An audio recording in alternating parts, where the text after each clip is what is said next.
(12월 9일) 다니엘서 11장을 봉독하려고 합니다. 다니엘서 11장을 같이 보시면 그 당시 세계 최고의 제국이었던 바벨론, 그리스, 이집트, 시리아 등이 하나님의 계획 속에 포함된 작은 부품이었다는 것을 알게 됩니다. 이 장 같이 봉독하시면서 하나님의 위대하심과 거대하심을 같이 느끼셨으면 좋겠습니다. 봉독하겠습니다. 내가 메대 사람 다리우스 1년에 그를 강하게 하고 보호하려고 일어섰다. 이제 내가 진실을 너에게 말하겠다. 보아라, 페르시아에 또 새 왕이 일어날 것이며 그 뒤에 넷째는 다른 누구보다 큰 재물을 모을 것이다. 그가 재물을 모으고 권세를 쥐게 되면 모든 사람을 격동시켜서 그리스를 칠 것이다. 그러나 그리스에서는 용감한 왕이 일어나서 큰 권력을 쥐고 다스리면서 자기 마음대로 할 것이다. 그러나 그의 권세가 끝날 때가 되면 그의 나라가 깨어져서 천하 사방으로 나뉠 것이다. 그의 자손도 그 나라를 물려받지 못한다. 그의 자손은 그가 누리던 권세도 누리지 못할 것이다. 그의 나라가 뽑혀서 그의 자손이 아닌 다른 사람들에게 넘어갈 것이기 때문이다. 남쪽 왕이 강해질 것이나 그의 장군 가운데 하나가 그보다 더 강해져서 더 큰 나라를 다스릴 것이며 그의 권세는 매우 클 것이다. 몇 년 뒤에 그들은 동맹을 맺을 것이며 남쪽 왕은 자기 딸을 북쪽 왕과 결혼시켜서 서로 화친할 것이다. 그러나 그 여인은 아무런 권세도 쥐지 못하고 왕자를 낳아도 세자가 되지 못할 것이다. 그 여인과 그 여인을 호위하여 온 이들과 그 여인을 낳은 이와 그 여인을 편들어 돕던 모든 사람이 다 버림을 받을 것이다. 그러나 그 여인의 뿌리에서 난 자손 가운데서 한 사람이 왕의 자리를 이어받을 것이다. 그가 북쪽 왕의 군대를 공격할 것이며 요새에 들어가 그들을 쳐서 이길 것이다. 그가 그들의 신들과 그들이 부어서 만든 신상들과 귀중한 은그릇들과 금그릇들을 노획하여 이집트로 가져갈 것이다. 평화가 몇 해 동안 이어간 다음에 북쪽 왕이 남쪽 왕의 날을 치겠지만 결국 자기의 땅으로 후퇴할 것이다. 북쪽 왕의 아들들이 전쟁을 준비하면서 많은 병력을 모을 것이다. 그들 가운데 하나가 물밀듯이 내려가서 남쪽 왕의 요새를 쳐부술 것이다. 남쪽 왕이 크게 격분하여 나아가서 북쪽 왕과 싸울 것이다. 이때에 북쪽 왕이 많은 군대를 일으킬 것이나 그 큰 군대는 남쪽 왕의 손에 넘어가 포로가 될 것이다. 남쪽 왕이 그 큰 군대를 사로잡을 때에 그의 마음이 교만해져서 수많은 사람들을 쓰러뜨리고도 승리는 차지하지 못할 것이다. 북쪽 왕은 돌아가서 처음보다 더 많은 군대를 일으킬 것이며 몇 해가 지난 다음에 큰 군대와 장비를 이끌고 갈 것이다. 그때 많은 사람이 일어나서 남쪽 왕을 칠 것이다. 너희 백성 가운데서도 난폭한 사람들이 나서서 환상에서 본 대로 이루려고 하겠지만 그들은 실패할 것이다. 그때 북쪽 왕이 와서 흙 언덕을 쌓고 요새화된 성읍을 빼앗을 것이다. 남쪽 군대는 북쪽 군대를 당해낼 수 없을 것이다. 남쪽의 정예 부대도 북쪽 군대를 당해낼 힘이 없을 것이다. 북쪽 침략자들은 남쪽 사람들을 자기들의 뜻대로 억압할 것이나 아무도 그들을 당해내지 못할 것이다. 그들은 영광스러운 땅, 약속의 땅에 우뚝 설 것이며 그 땅을 완전히 장악할 것이다. 북쪽 왕은 자기 나라의 군사력을 이용하여 남쪽 왕과 화친할 것이며 남쪽 왕에게 딸을 주어 그 왕국을 멸망시키려고 할 것이다. 그러나 그 일은 이루어지지 않고 그에게도 도움도 되지 못할 것이다. 그 뒤에 그는 해변 땅 쪽으로 방향을 돌려서 많은 곳을 점령할 것이다.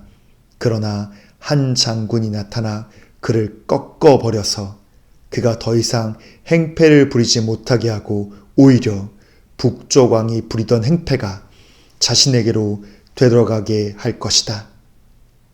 그 뒤에 그가 자기의 땅에 있는 요새지로 돌아가겠지만 비틀거리다가 넘어져서 사라지고 말 것이다.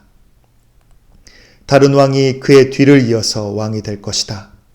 새 왕은 백성을 억압하는 세금 징수원들을 전국 각 지방에 보내고 세금을 많이 거두어서 나라의 영화를 유지하려고 하겠지만 얼마 안 가서 아무도 모르게 살해되고 말 것이다. 뒤를 이어 어떤 비열한 사람이 왕이 될 것이다. 그는 왕이 될 권리도 없는 악한 사람인데도 왕위를 차지할 것이다. 그는 은밀하게 술책을 써서 왕권을 잡을 것이다. 홍수와 같은 힘을 가진 군의 세력도 그의 앞에서는 패하여 깨질 것이며 동맹을 맺고 왕위에 오른 왕도 그러게 될 것이다. 다른 나라들과 동맹을 맺으나 끝내는 그 나라들을 속이고 비록 그가 소수의 백성을 다스리는 통치자이지만 점점 세력을 확장하여 패권자로 군림하게 될 것이다. 그는 선전포고도 하지 않고 부유한 지방을 침략하여 그의 조상이나 그 조상의 조상도 하지 못한 일을 할 것이다. 그가 추종자들에게 전리품과 노량물과 재물을 나누어 주고 요새 지역을 공격할 음모를 계획할 것인데 그의 통치 기간은 얼마 되지 않을 것이다. 그는 남쪽 왕을 치려고 용기를 내서 큰 군대를 일으킬 것이다. 남쪽 왕도 매우 크고 강한 군대를 일으켜서 맞서서 싸우지만 대항하지 못할 것이다. 북쪽 왕이 음모를 꾸며서 남쪽 왕을 칠 것이기 때문이다. 남쪽 왕과 함께 왕실 음식을 먹는 사람들이 왕을 멸망시킬 것이다. 그의 군대가 패할 것이고 많은 군인이 쓰러져 살해될 것이다. 그때 그 두 왕이 함께 먹으려고 한 식탁에 앉지만 그 동기가 악함으로 서로 거짓말을 주고받을 것이다. 그러나 하나님께서 정하신 때가 오지 않았으므로 그들은 원하는 바를 얻지 못할 것이다. 북쪽 왕은 전리품을 많이 가지고 그의 본토로 돌아갈 것이다. 그러나 그에게는 거룩한 언약을 거역하려는 마음이 있어서 자기 마음대로 하고서야 그의 땅으로 돌아갈 것이다. 정한 때에 그가 다시 남쪽으로 내려가서 이집트를 치지만 그때에는 전번과 다를 것이다. 서쪽 해안의 배들이 그를 치러 올 것이고 그 때문에 그는 낙심할 것이다. 그는 퇴각하는 길에 거룩한 언약들을 맺은 사람들에게 분풀이를 할 것이고 자기 나라로 돌아가서는 거룩한 언약을 저버린 사람을 뽑아서 높이 앉힐 것이다. 그의 군대가 성전의 요새 지역을 더럽힐 것이며 날마다 드리는 제사를 없애고 흉측한 파괴자의 우상을 그곳에 세울 것이다. 그는 속임수를 써서 언약을 거역하여 악한 짓을 하는 자들의 지지를 받을 것이지만 하나님을 아는 백성은 용기 있게 버티어 나갈 것이다.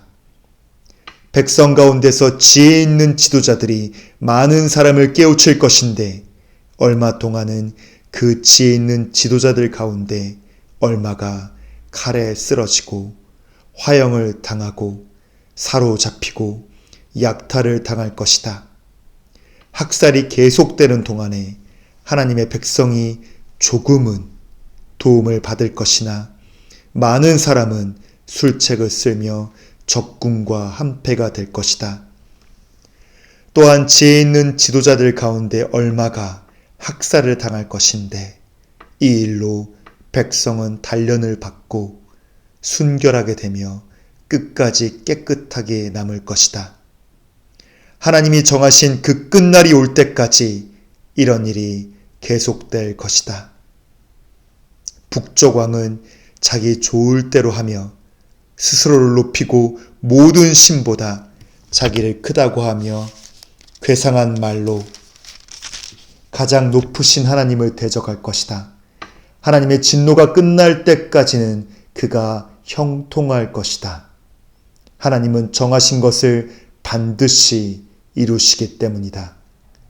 그는 자기 조상을 섬기던 신들이나 여자들이 사모하는 신들을 섬기지 않으며 그 밖에 어떤 신도 섬기지 않을 것이다. 자신을 그 모든 것보다 더 높이기 때문이다. 그러나 그 대신에 그는 요새를 지키는 신을 공경할 것이요 그의 조상이 알지 못하던 신을 금과 은과 보석과 진귀한 것을 바치면서 섬길 것이다. 그는 요새를 수비하려고 이방신을 섬기는 사람들을 용병으로 쓸 것이다. 자기를 통치자로 받아들이는 사람들을 크게 예우하여서 높은 간직을 주고 토지도 보상으로 나누어 줄 것이다. 북쪽 왕의 마지막 때가 올 무렵에 남쪽 왕이 그를 공격할 것이다. 그러면 북쪽 왕은 병고와 기마병과 수많은 해군을 동원하여 홍수처럼 그를 칠 것이며 여러 지역으로 쳐들어가서 휩쓸고 지나갈 것이다. 그 바람에 그는 영광스러운 땅, 곧 약속의 땅까지 쳐들어와서 수많은 사람을 죽일 것이다. 그러나 에돔과 모압과 암몬 백성의 지도자들은 그의 손에서 피할 것이다.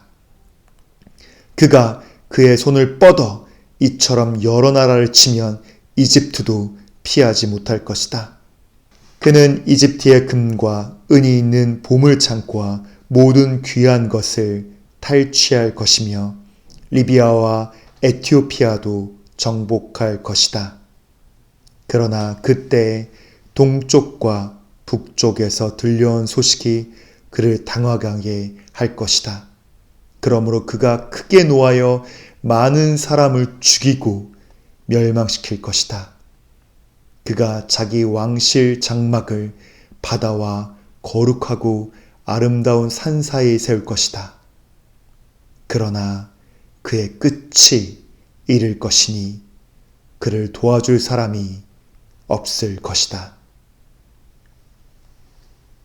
다니엘서 12장입니다. 11장에서는 바벨론, 페르시아, 이집트, 시리아, 메대 이런 제국들이 세상을 다 통치할 것 같았지만 하나님의 뜻에 따라 정하신 기한이 되었을 때 모두 서로 멸망하게 됩니다. 12장에서는 진정한 제국, 하나님의 나라에서 가장 지혜로운 자가 누군지를 말하게 됩니다. 같이 발견했으면 좋겠습니다. 다니엘서 12장 그때 너의 백성을 지키는 위대한 천사장 미가엘이 나타날 것이다. 그리고 나라가 생긴 뒤로 그때까지 없던 어려운 때가 올 것이다. 그러나 그때 그 책에 기록된 너의 백성은 모두 피하게 될 것이다. 그리고 땅속 티끌 가운데서 잠자는 사람 가운데서도 많은 사람이 깨어날 것이다. 그들 가운데서 어떤 사람은 영원한 생명을 얻을 것이며 또 어떤 사람은 수치와 함께 영원히 모욕을 받을 것이다. 지혜 있는 사람은 하늘의 밝은 빛처럼 빛날 것이요 많은 사람을 옳은 길로 인도한 자는 별처럼 영원히 빛날 것이다. 그러나 너 다니엘아, 너는 마지막 때까지 이 말씀을 은밀히 간직하고 이 책을 봉하여 두어라. 많은 사람이 이러한 지식을 얻으려고 왔다 갔다 할 것이다. 그때 나 다니엘이 보니 다른 두 사람이 서 있는데 한 사람은 강 이쪽 언덕에 서 있고 다른 한 사람은 강 저쪽 언덕에 서 있었다. 한 사람이 모시옷을 입은 사람, 곧 강물 위쪽에 서 있는 사람에게 말하였다. 이런 놀라운 일들이 끝나기까지 얼마나 더 오래 있어야 합니까? 내가 들으니 모시옷을 입고 강물 위쪽에 있는 사람이 그의 오른손과 왼손을 하늘로 쳐들고 영원히 살아계신 분에게 맹세하면서 말하였다. 한 때와 두 때와 반 때가 지나야 한다. 거룩한 백성이 받는 핍박이 끝날 때에 이 모든 일이 다 이루어질 것이다. 나는 듣기는 하였으나 이해할 수가 없어서 물었다. 천사님, 이 모든 일의 결과가 어떠하겠습니까? 그가 말하였다. 다니엘아, 가거라. 이 말씀은 마지막에 올 때까지 은밀하게 간직되고 감추어질 것이다. 많은 사람이 깨끗해질 것이다. 그러나 악한 사람들은 이해하지 못하고 계속 악해질 것이다. 지혜 있는 사람들만이 이해할 것이다. 날마다 드리는 제사가 없어지고 혐오감을 주는 흉측한 것이 세워질 때부터 1290일이 지나갈 것이다. 1335일이 지나가기까지 기다리면서 참는 사람은 복이 있을 것이다. 너 다니엘아, 너는 끝까지 신실하여라. 너는 죽겠지만 끝날에는 내가 일어나서 내게 돌아올 보상을 받을 것이다. 아멘.